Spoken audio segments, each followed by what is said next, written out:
Welcome to the FullyCrypto Podcast.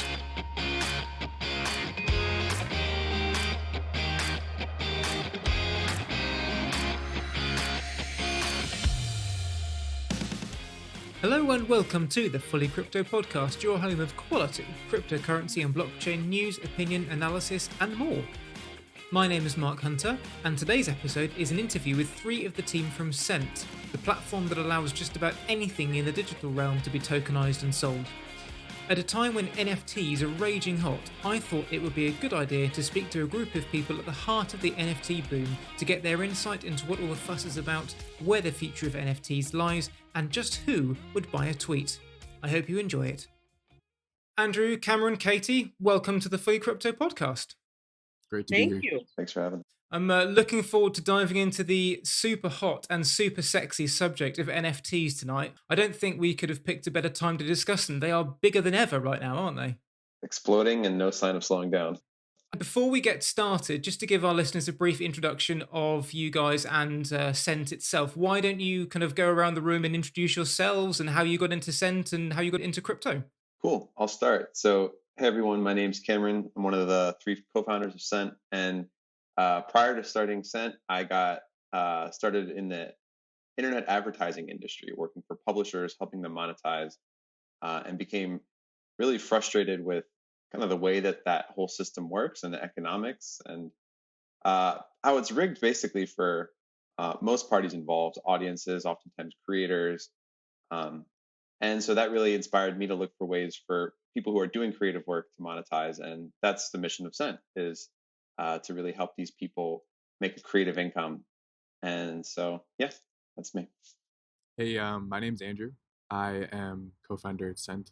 I've started my social media and creative journey in film and entertainment, then worked my way over to creative advertising, and found that through this combination of film and creative advertising, that there is an opportunity to create narrative storytelling through social media and digital content that is currently not available in the world. And so I'm here at Cent kind of helping to pioneer this idea of user-owned content, user-owned stories, and how that can benefit the creators and consumers of that content.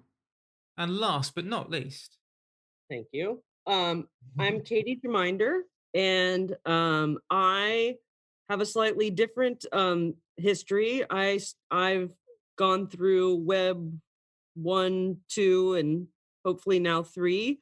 I started out in the 90s at Amazon.com. I was there for 6 years doing a lot of focused mostly on user experience and front-end work. I ended up at Apple. Then I was head of product under Zuckerberg at Facebook, and I've worked at Zynga. And then I did a lot of consulting and various stints in things like cybersecurity and even launching a private aviation application and company. And I found my way to Cent as an advisor, and really truly became, and I've been an advisor for 2 years, but became really sort of excited and sort of dove head first into it because I could see it just like I could see other platforms that I've worked on before. Mm-hmm. And so my journey to crypto and blockchain has been slightly different than everyone else, but really has made me appreciate the experience I've had before and being able to apply it to something totally new. Fantastic. Well, I mean, having worked at such big successful companies, it must be a bit of a change for you coming to a smaller startup. Oh, it's preferred. Okay.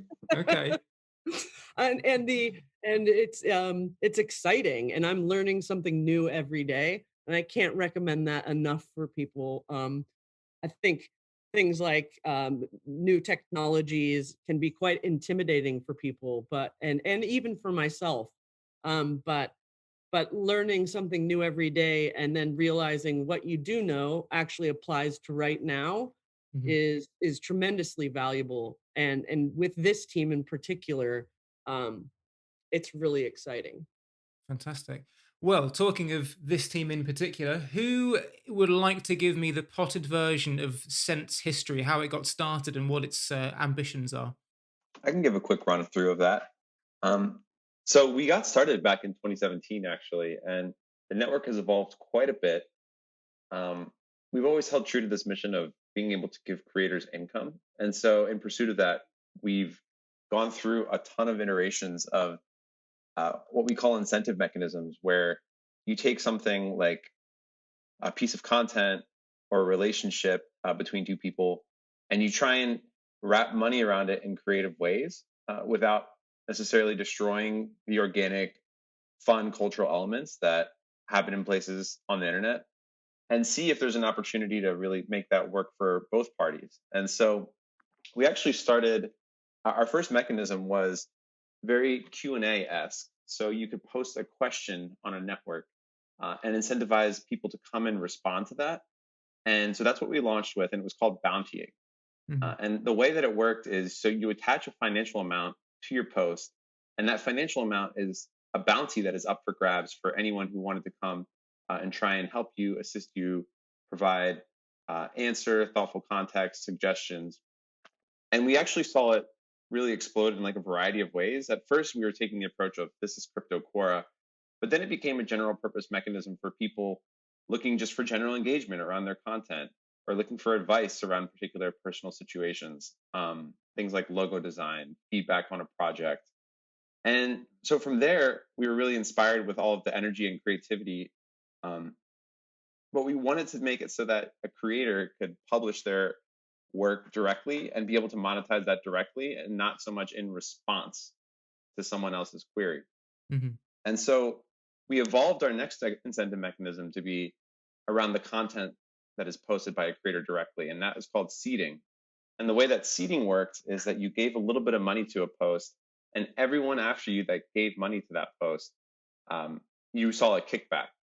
And so what this incentivized is, if you were there scouting the network for content and you find something that is really high quality, you put a little bit of money, and that money goes to support the creator, but also it's an investment in the future of that content. And so that got people really excited.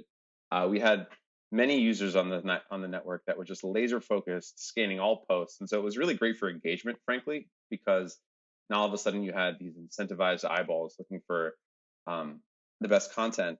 But one of the things that we realized in that model is it targets a certain type of creator, and we really wanted to bring in a lot of different types of creators into the network, where maybe you're not posting every day, maybe you're posting once a month, just to check in. And so we took that same idea of seeding, and we instead applied it to creators directly. And so now in the current product, what you can do is you can seed a creator. And what that enables you to do is it gives you not only this incentive mechanism that we developed in the earlier version of seeding, it also gives you access to their community. And right now that's in the form of private content, but in the future, we're going to be expanding that to other types of bonuses as well. Things like chat rooms, growth opportunities if you bring new seeders in, and things of that like. And so that takes us up to where Scent, the social network, is today. Mhm. Um, Culturally, I'll just say that crypto art has been our stronghold since, I want to say, late 2019, early 2020. Many prominent members of the community have been on Scent, have gotten more involved in the ecosystem through Scent. Some of the more notable projects like Async Art, the co-founders actually met on Scent. And so it's been a great breeding ground for this movement that has really gone wild in the past couple of months. And so that's Scent. And then recently, about 3 months ago or 2 months ago in December, we launched Valuables, which was our first uh, NFT play. Because in being the stronghold for crypto art, we observed, oh wow, all these crypto artists are coming and doing all this great stuff. How can we get involved with that as a network and make it so that users are able to tap into that benefit? And for us, we've always been a social first company. And a lot of these NFT marketplaces are more on the marketplace side. They're not around the interaction and engagement between people. So we wanted to do something with NFTs, and we thought as a first experiment, why not go to Twitter, where there's people already creating all of this content, millions of posts a day, and just activate that potential. And so we launched Valuables as a way for creators to mint and sell their tweets on the blockchain. And to date, it's done a little over $250,000 in offers and around 50K in sales. And so it's a really positive response so far. And we're really excited to see how else we can apply that model, both within the social network, as well as potentially on other platforms. That was how I first found out about you guys, was through Valuables. I'm not sure how it came across me, but I found it a fascinating idea for a number of reasons. And I think the question that a lot of people will have when they first listen to this or first come across you guys, why would anyone want to buy a tweet? I'm going to give my favorite response right now, because I do like to collect art, physical art, but also trending into the digital art world. Um, and I liken it to, you go like, what's your favorite band? Hold steady. Okay, the Hold Steady. So let's say you go to a Hold Steady concert, and well, back when you when you were allowed, yes. okay, so back when you could, and you're standing in the front row, and there's one set list on stage, and you happen to grab that set list, that piece of paper where the lead singer or whoever wrote down the set list, and you grab it, and then you have an opportunity to have it signed by someone in the band, right? And all of a sudden, that's a one of one. That's a unique thing. And even if the Hold Steady played the same venue the next night and you were there, the vibe would be different. Maybe the set list the same, but like the vibe is just different. The audience is different, and it's simply a different date. Now all of a sudden, that's a one of one. And while that's a physical thing, we can think about digital goods in the same way. We can think about photography in the same way. We can think about, even as a like, silly Instagram photographer, poster person that I am, every one of my shots could be an NFT, and it could be valuable, and people could want it. And to find myself becoming a creator after always thinking that I was not that person is a really amazing sort of transition, and understanding of this of the world of creators. That's my first example. Cool, thank you. How am I supposed to follow that?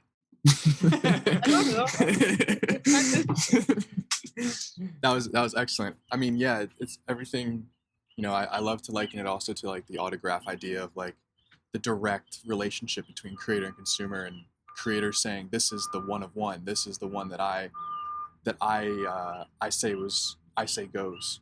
We were having a conversation with a musician earlier where he was talking about like he would press vinyl back in his day, and then he would make CDs, and then he would eventually get into the online music uploading world. And so basically there's this like a hierarchy of value in terms of a creator's work. And there's the limited edition release, there's the publicly signed or the publicly label release that goes out on iTunes if you're a musician. There is the limited edition pressings if there's a physical copy of a CD or an LP, right? And what we were kind of getting to was this idea that what NFTs do for any type of creative work is it elevates a whole nother class of creative asset.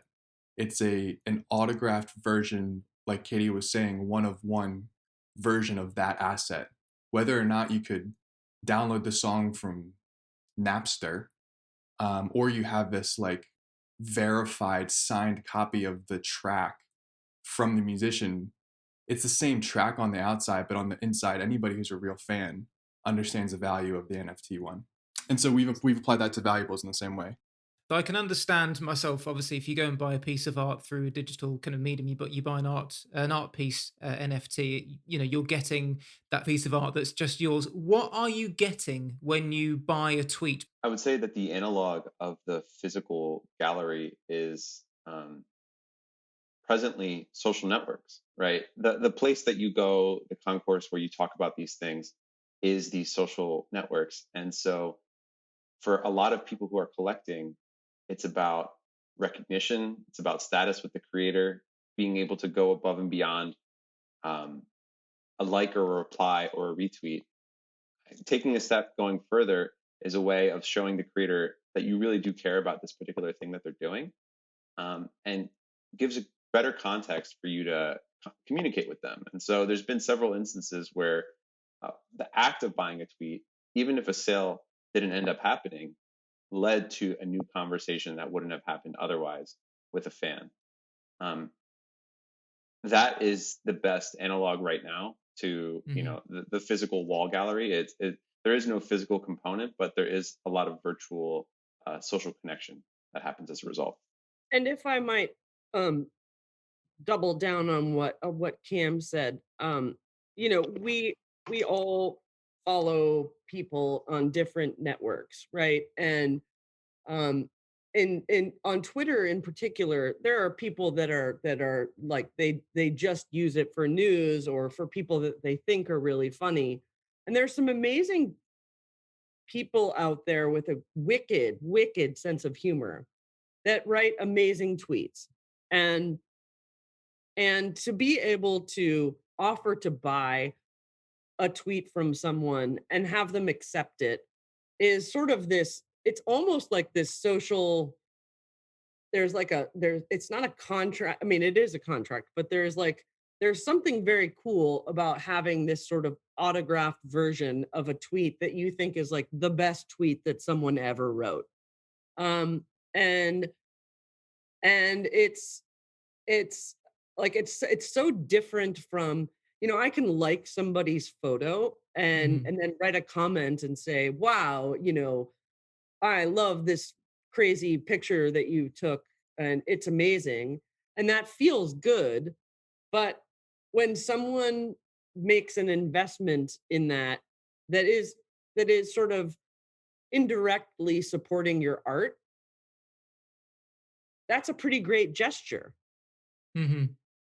And I think it's something that we've seen various, types of companies and things doing that, but in return, you obtain something. You have something minted on the blockchain that is associated with you. Whether you decide to resell that or not is up to you. But art is subjective, and in a way, memorabilia is subjective. Mm-hmm. And memorabilia, people have built fortunes off of memorabilia, but it's another way of manifesting that and manifesting your fandom of something. I mean, I know a guy who's like one of the top Star Wars memorabilia collectors in the world, like travels all around and talks about his collection and different things that he obtains. And there's it is a business, but it's a passion. And I think when people are a fan of something or someone, that passion, like to have it sort of not just live in your house, but also have some consequence and sort of relevance or permanence on the blockchain is a very cool thing. So, on the subject of ownership, which you touched on there, correct me if I'm wrong, but does the author still own the tweet and still has possession of the tweet? Yeah, it's their content. You can't, like, just because you bought Kanye West tweet doesn't mean that you can go out and like print Kanye West tweet on T-shirts. Like, that's copyright infringement. What you're really doing is obtaining an autographed version of that thing. But can Kanye West delete that tweet at any time? He can, and the magic of the blockchain is that it remembers it forever. Okay, but then that's my issue. If we go back to the setlist example that Katie gave, if I take that physical copy of that setlist, that bit of paper's on my wall for the rest of my life, and I can do what I want with it, the band can't delete it. But if you're not buying the actual copyright to the tweet, then you're not losing the copyright to the tweet if it gets deleted. What you're buying is staying there forever. Is that correct? Right. If Yeah. they don't, if someone made a trading card and there was only like one set of the trading cards, and you got a trading card and you got it signed, and then never again was their trading card, you would still have that one version. And I think like the permanence, like the beauty of it is not only the permanence of that signature, be given that it's a digital signature, but also that you are that person that has that. Mhm. And and that becomes a commodity. I mean, there are several of Elon Musk's tweets that I would really, really love to own, just to own that, just to own the minted version of it. But and it's okay if he deletes it. It's just knowing that you have that and there's a historical record of it. There's also, just to touch on the Elon Musk thing, like there's this part of there being like a relationship that is forged between Elon and the person who buys his tweets. So like the fact that you know that I placed this offer to this tweeter, this creator, and they accepted it and signed it over to me using their blockchain address. Forever, I can say like, yeah, Elon like sold me directly, person to person, his tweet, and I can now like display that and show it off, and I'm like his biggest fan in some sense. I mean, I Mhm. had this happen the other day. I Mark Cuban made some comment on Twitter, and I don't know exactly how I found out about it, but so I went and offered to buy one of his tweets, and then found a way to get a hold of him and let him know, which is a different story. Um, but he accepted my offer, and that little moment of social capital. I mean, it's not capital so much, but like a recognition, and the fact that Mhm. I can go on Valuables and look and be like, yeah, I bought for $33 this one silly tweet by Mark Cuban, and then he accepted a few other offers after that. One of them was for like $900. Um, like is a moment that between, I mean, it's, I mean, I think Mark Cuban's interesting and great in a lot of ways, but like I wouldn't say I'm a huge fan, but it's a very amazing sort of interaction to have with someone that's a like a blue check mark type person. Mhm. um, that it's an acknowledgement, it's a nod that actually has more than just value monetarily. It has like a social sort of like dopamine value that's better than just somebody liking or not liking your photo. It's funny actually because you mentioned about the Mark Cuban thing. I was trying to get my head around kind of what would entice me to venture into this, and what would entice me to hand over money for something like that. And I actually thought that if I was the person that owned the rights to the Hal Finney running Bitcoin tweet, that would be pretty epic actually.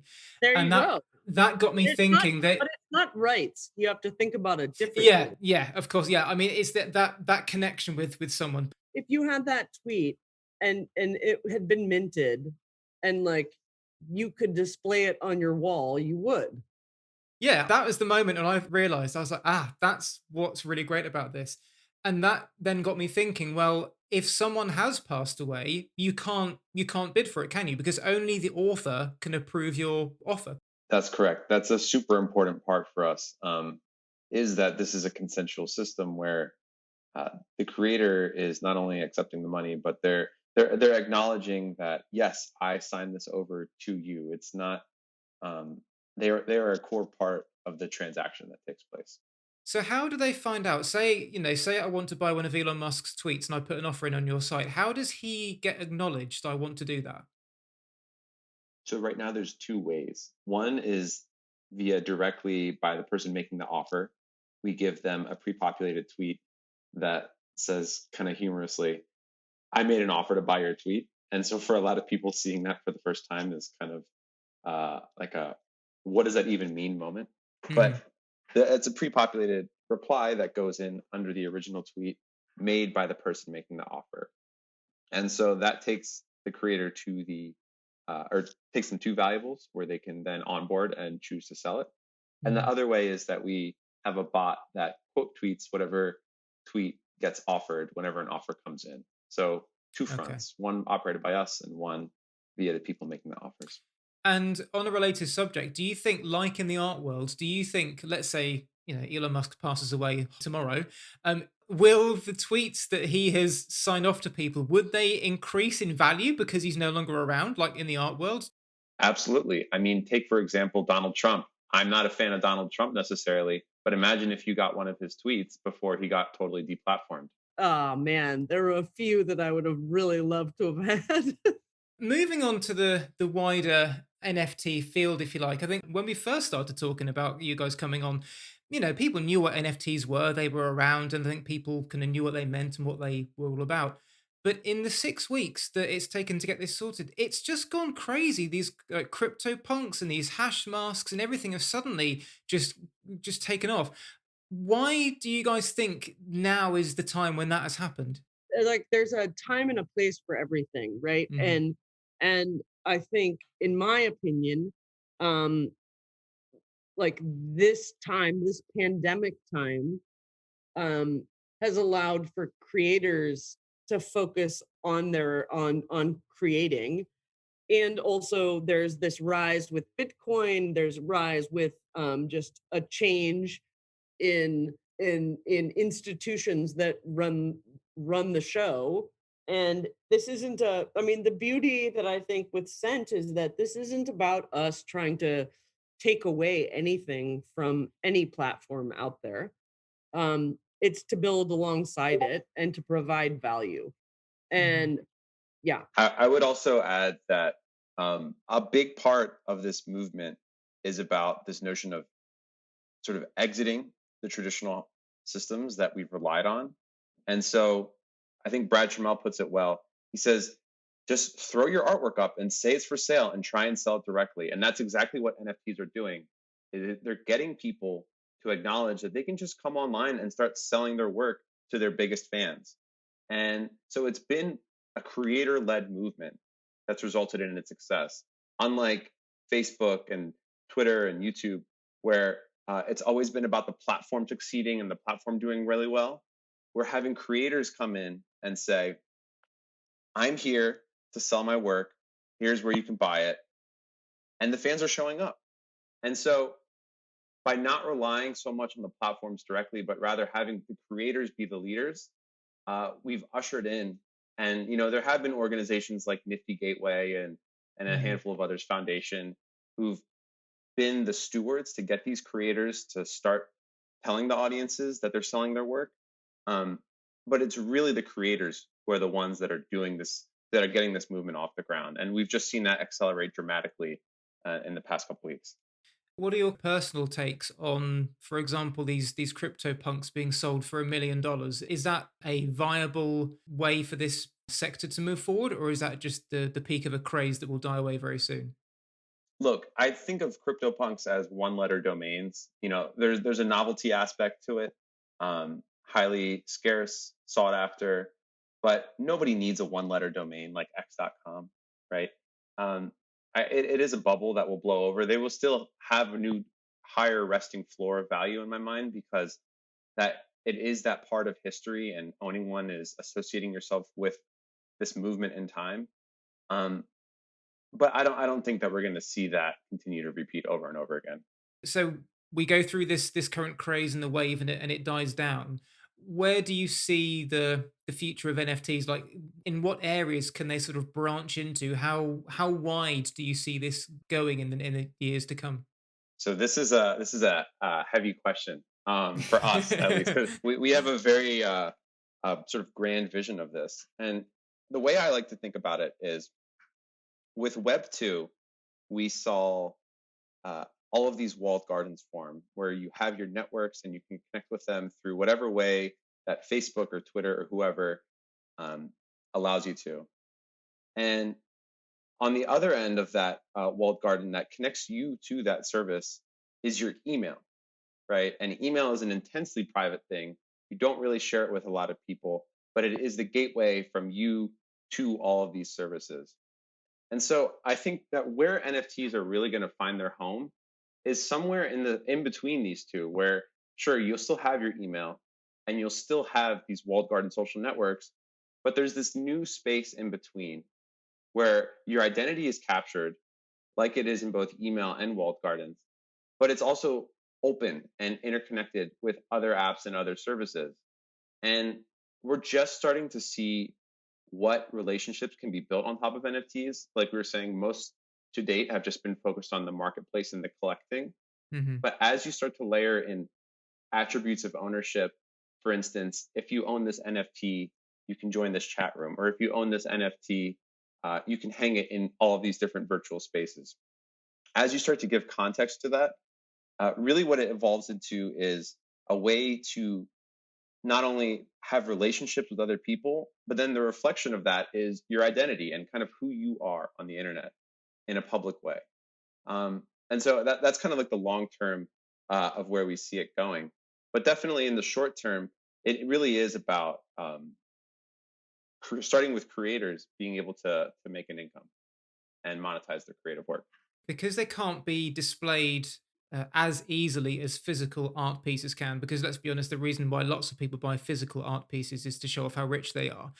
Because you can't do that with these as readily, do you think that the market will always be small, and do you think they'll always be seen as the little brother of the collecting world? There are different types of collectors, right? Some people collect for themselves, and some people collect, as you say, to show off. Mm-hmm. And I think that there's room for both. But I think for the collectors, I mean, art is an investment, right? It accrues, just like watches. Like good art actually like retains value and accrues value. And so I think that it's, yes, it is about showing things on your wall, but it's also about, I mean, like when I collect art because it has a personal resonance to me. And then that may or may not have value, but that's not necessarily the point for me personally. And so I think it's important to understand different personas that actually collect art. But I think your point is very valid, and I would then turn it over to someone else to answer that. Well, I would actually clarify something you said, Katie. I don't think that it's absent of value or it doesn't necessarily have value. I think it's subjective value, right? It has value to you. Yeah. So I when I hear thoughts like this that are sort of grounded in the physical, my brain instantly goes to the metaverse, which Andrew Steinwald defines as this place digitally native where people live, work, and play. And he says things like Zoom is part of the metaverse, so our games like Minecraft and Fortnite. And so increasingly, we're going to see a shift in society, in my mind, to places that are like the metaverse. Already, we're doing it through our phones on these networks. When we get VR glasses, AR glasses, it'll become ever more so that we are engaged in a digitally native, or at least digitally hybrid existence. And so opportunities to showcase work in these virtual worlds are actually way more possible because you're not constrained by the physical. You don't have to worry about getting the right frame, putting the right mounting, finding the right wall. You can change wall from day to day to day and put your work that you accumulate wherever you want. And so right now in the present, it's pretty limited. That's such a great point, which is that galleries are a physical thing right now, but there are galleries that can exist for these digital works. Yeah, it's early, right? Like we all got to acknowledge, like AR is not here, VR is just getting up to speed, but the headsets are still clunky. But it's going to happen, and so maybe it's a timing thing. Like maybe this whole movement is like earlier than the technology is ready for. But in my mind, it's inevitable that the sort of the value opportunity will flip between physical and digital because digital is so much more accessible and abundant. You've actually brought me nicely onto my next question, which was, what are the stumbling blocks? You've mentioned a couple of them there. What are the stumbling blocks that will delay the rise in NFTs to a more mainstream adoption? There's different classes of NFTs. And so one that I think isn't going to be such a hurdle, even though it's not at the front and center right now, is NFT gaming. Why? Because people are already glued into these virtual worlds, spending tons of time purchasing in-game assets, exploring worlds, and interacting with other users on these networks. And so, very much so, games are already a version that are NFT ready. They are a form of social networks. Where we're going to see some lag, I think, is in more mainstream social networks and those experiences really bringing into context the use of NFTs. Isn't there an engine coin plugin for Minecraft? I'm not sure exactly what it does, but I'm sure you can bring blockchain elements into Minecraft. Yeah, I'm sure. Engines partner with a lot of really cool gaming studios, and so I Hmm. wouldn't be surprised. I love the fact that I can buy an NFT, I can make a Minecraft house, and I can stick my piece of art NFT on my Minecraft house wall. I love it. I think we're coming to time now, guys. Just tell me a bit more about what Scent's plans are for the future, what you've got up your sleeve. The most obvious frontier is all of Web 2. All of the people that are on Twitter, all of the people that are on YouTube, TikTok, creating content. We want to give them the same set of tools that these NFT pioneers have and are using to monetize and furthermore interact with their fans. And so for us, it's really about bridging the gap from Web 2 to Web 3 and providing a real home. And so to date, we've done that with the network, where we have over 70,000 people on a network interacting with each other, talking primarily about crypto art, writing, and some other creative mediums. And we really want to expand that to be a larger home to many other creators on the internet, while also not necessarily taking away from Web 2 platforms, but rather augmenting them with these new technologies and opportunities for income. And so that's definitely where we're going to be going in the next year. And then longer term, like we were talking about earlier, or we alluded to, this notion of digital identity and really what that means and how that relates to NFTs. I think that there's a huge opportunity for us and our peers in the space to kind of collectively bring this notion of digital identity to existence. And I really want to stress that it's not just us as a company being the single steward of it. Already, when you look at what all these crypto art marketplaces have done, like Super Rare and Nifty Gateway, they've started to bring together a graph of people who are working together with each other and forming relationships in an open and public and transparent way. And I think that that's something really beautiful and something that is really going to serve as a foundation for how we conduct our livelihoods into the future on these digital networks. And so I'm really excited at that prospect as well. Fantastic stuff. Lovely. Well, before we go, how can our listeners find you? I'm Katie G on Twitter, also on Instagram. I'm Lulu the Frenchie, LOULOU Frenchie. There's a story there.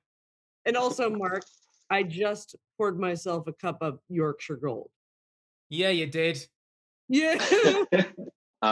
No, you can also follow Scent at Scent on Twitter. Just And ENT. Valuables. And Valuables is Valuables on Twitter. And then we have two products like we talked about earlier. There's the beta at beta.scent.co, which is our social network. And there is Valuables at v.scent.co, which is the tweet marketplace. Before I go, I have to ask you, do you know offhand the highest valuation that you've got for a tweet, or the highest that someone has paid for a tweet? Is that Cuban? No, so Cuban might be the highest sale. I believe that the highest offer was $7,777, and that was for an Elon tweet. Elon, if you're listening, I hope you accept. Well, this might be a tricky thing, because obviously these guys don't need the money. So it's kind of it's got to be worth their time to do it for another reason. And if they're a bit anti-cryptocurrency, they just might reject it out of hand. Well, Mark, I mean, one thing is there are certain people that might want the proceeds to go to a charity, Mhm. and then there are some people that just want the money. Yeah, that's true. That's true.